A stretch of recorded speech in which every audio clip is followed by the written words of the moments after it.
સુરેન્દ્રનગર જિલ્લો પ્રાચીન સમયથી જ ખેતી આધારિત જિલ્લા તરીકે ઓળખાય છે અને જ્યાં ખેડૂતો સિઝન અનુસાર વિવિધ પાકોનું વાવેતર કરી સમૃદ્ધિ પ્રાપ્ત કરી રહ્યા છે. તો છેલ્લા કેટલાક વર્ષોમાં ઝાલાવાડના ખેડૂતો ધીમે ધીમે પરંપરાગત ખેતી સાથે મલ્ટી ઓર્ગેનિક અને બાગાયતી ખેતી તરફ પણ વળ્યા છે. તો પ્રગતિશીલ ખેડૂત મગનભાઈ પરમારે ઓર્ગેનિક જામફળનું વાવેતર કેવી રીતે કર્યું અને કેવી રીતના તેમને આવક મેળવી જોઈએ આ કૃષિ વિષયક અહેવાલમાં. નમસ્કાર દર્શક મિત્રો, BS9 TV ન્યૂઝમાં આપની સાથે હું છું નેહા પટેલ.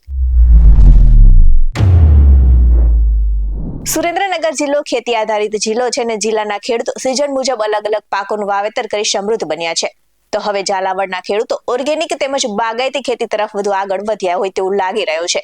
કેમ કે વટવાણ ખાતે મેરડી માતાજીના મંદિર તરફ આવેલા એક ખેતરમાં ખેડૂતે ઓર્ગેનિક જામફળનું વાવેતર કરી જિલ્લાના અન્ય ખેડૂતોને પણ એક નવી રાહ ચીંધી છે. તો સુરેન્દ્રનગર જિલ્લો મુખ્યત્વે ખેતી પર નિર્ભર છે અને ઝાલાવાડના ખેડૂતો અલગ અલગ સિઝન મુજબ પાકોનું પોતાની કોઠાસૂઝ મુજબ વાવેતર કરી અને મબલખ ઉત્પાદન મેળવી સમૃદ્ધ બની રહ્યા છે. તો ઝાલાવાડના ખેડૂતો સિઝન મુજબ વાવેતર તો વર્ષોથી કરે જ છે, પરંતુ હવે ધીમે ધીમે ખેડૂતો ઓર્ગેનિક તેમજ બાગાયતી ખેતીને વધુ પ્રાધાન્ય આપતા હોય તેમ લાગી રહ્યું છે. ત્યારે વઢવાણ ખાતે આવેલ મેલડી માતાજીના મંદિર તરફના રસ્તા પર આવેલ ખેતરમાં પ્રગતિશીલ ખેડૂત મગનભાઈ પરમારે પોતાની વાડીની જમીન પૈકીની અંદાજે 1.5 એકર જમીનમાં અન્ય શાકભાજી સાથે જામફળનું પણ વાવેતર કર્યું છે. તો છેલ્લા 3-4 વર્ષથી લખનૌથી લાવેલા જામફળના રોપા વાવ્યા બાદ દર વર્ષે શિયાળાની સિઝનમાં ગાય આધારિત ઓર્ગેનિક ખાતરનો ઉપયોગ કરી ઓર્ગેનિક જામફળનું મબલક ઉત્પાદન મેળવી રહ્યા છે. તો જેમાં ચાલુ વર્ષે અત્યાર સુધીમાં અંદાજે 55 ટન જેટલા જામફળના ઉત્પાદન થકી તેઓએ અંદાજે 3 થી 3.5 લાખ રૂપિયાની આવક મેળવી છે અને હજુ પણ બાકીની સિઝનમાં અંદાજે 6 થી 7 ટન જેટલા જામફળનું ઉત્પાદન થવાનું ખેડૂત કહી રહ્યા છે. જ્યારે મગનભાઈ પરમાર દ્વારા ઉત્પન્ન કરેલા ઓર્ગેનિક જામફળ ખરીદવા માટે લોકો દૂર દૂરથી તેમના ખેતરે સીધા જ આવે છે અને ખેતરની બહાર મગનભાઈ પોતે પણ પોતાના ખેતરના ઉત્પાદન કરેલા ઓર્ગેનિક જામફળ અને શાકભાજીનું વેચાણ કરીને આવક મેળવે છે. આ સાથે જ સાંભળીએ ઓર્ગેનિક જામફળની ખેતી કરનાર ખેડૂત પાસેથી. મારું નામ હસમુખભાઈ કરમસિંહભાઈ પરમાર, મને બધા હસુભાઈ મંત્રી તરીકે ઓળખે. આજે હું 20 વર્ષથી ખેતી સાથે જોડાયેલો હું અને આજે હું પરિશ્રમ ઓર્ગેનિક ફાર્મ મગનભાઈ ભીખાભાઈ પરમારના ફાર્મ ઉપર મુલાકાતે આવેલ અને અવારનવાર આવું જ છું. આ ભાઈએ 4-5 વર્ષથી ઓર્ગેનિક ફાર્મનું કામ ઉત્પાદન કરે છે. જામફળ છે, ચીકુડી છે, દાડમડી છે, પછી અન્ય શાકભાજી અને કઠોળ પણ ઉત્પાદન કરે છે. ઓર્ગેનિક ખેતી કરવાથી આ ઓર્ગેનિક ખેતીમાં જનરલી ગાય આધારિત ખેતી થતી હોય છે, એટલે ગાયનું ગૌમૂત્ર, છાણ વગેરે વસ્તુનો ઉપયોગ ફૂલ થાય છે અને રાસાયણિક કોઈ દવાનો ઉપયોગ થતો નથી.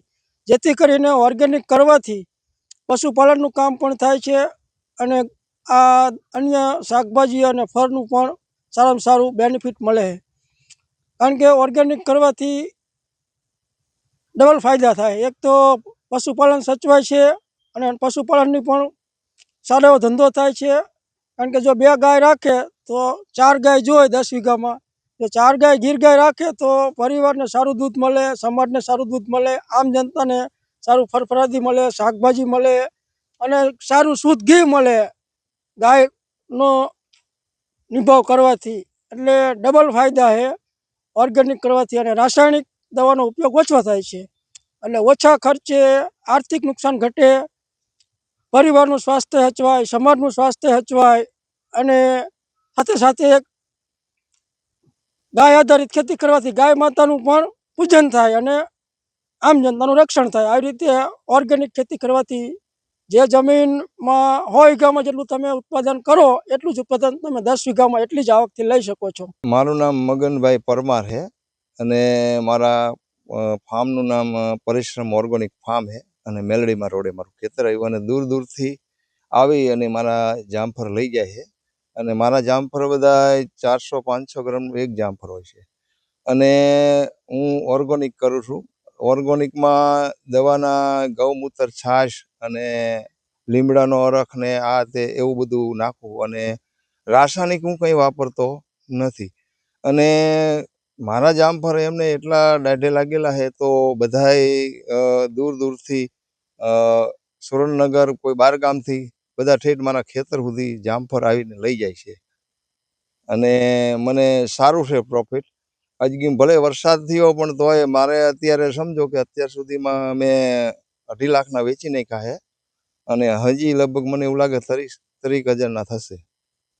અને બીજું કે મારે પાસે 1 એકરની જ જામફળી છે પણ મારું આમાં મને બહુ ફાવ્યું અને હું તો એવું કહું છું બધા ખેડૂતને કે બાગાયત તરફ વળો અને બાગાયત ખેતી કરો. એમાં એવો એટલો બધો કોઈ ખર્ચો નથી અને પ્રોફિટ જાજુ છે. અને દૂર દૂરથી આવે છે માણસો, એને ઓર્ગોનિક ખવડાવો અને અન્ય બધું બીજું સાથે સાથે હું મારું કઠોળ બી વેચું. ચણા છે, વરિયાળી છે, અજમો છે, વાલોર છે, ટિંડોરા છે, એવું શાકભાજી સાથે હું વેચું છું. મારું નામ મહેશભાઈ ચંદુભાઈ જાદવ છે. હું અવારનવાર મેરડીમાના દર્શન કરવા આવું છું. અહીંયા મગનભાઈના ત્યાંથી ઓર્ગોનિક જામફળ બહુ સારા આવે છે અને તેમાં ખાવાથી કોઈ રોગચારો થતો નથી. આપને એવી વિનંતી કરું કે આપણે પણ ઓર્ગોનિક જામફળ ખાવા જોઈએ, ઓર્ગોનિક વસ્તુ ખાવી જોઈએ. તે આપણા શરીર માટે તંદુરસ્તી છે. આવા જ વધુ અહેવાલ સાથે ફરી મળતા રહીશું. તમે અમારી યુટ્યુબ ચેનલને સબસ્ક્રાઇબ કરવાનું અને અમને ફેસબુક અને ઇન્સ્ટાગ્રામ પર ફોલો કરવાનું ભૂલશો નહીં. બાકી નવી અપડેટ્સ મેળવવા માટે આપ જોતા રહો BS9 TV ન્યૂઝ. નમસ્કાર.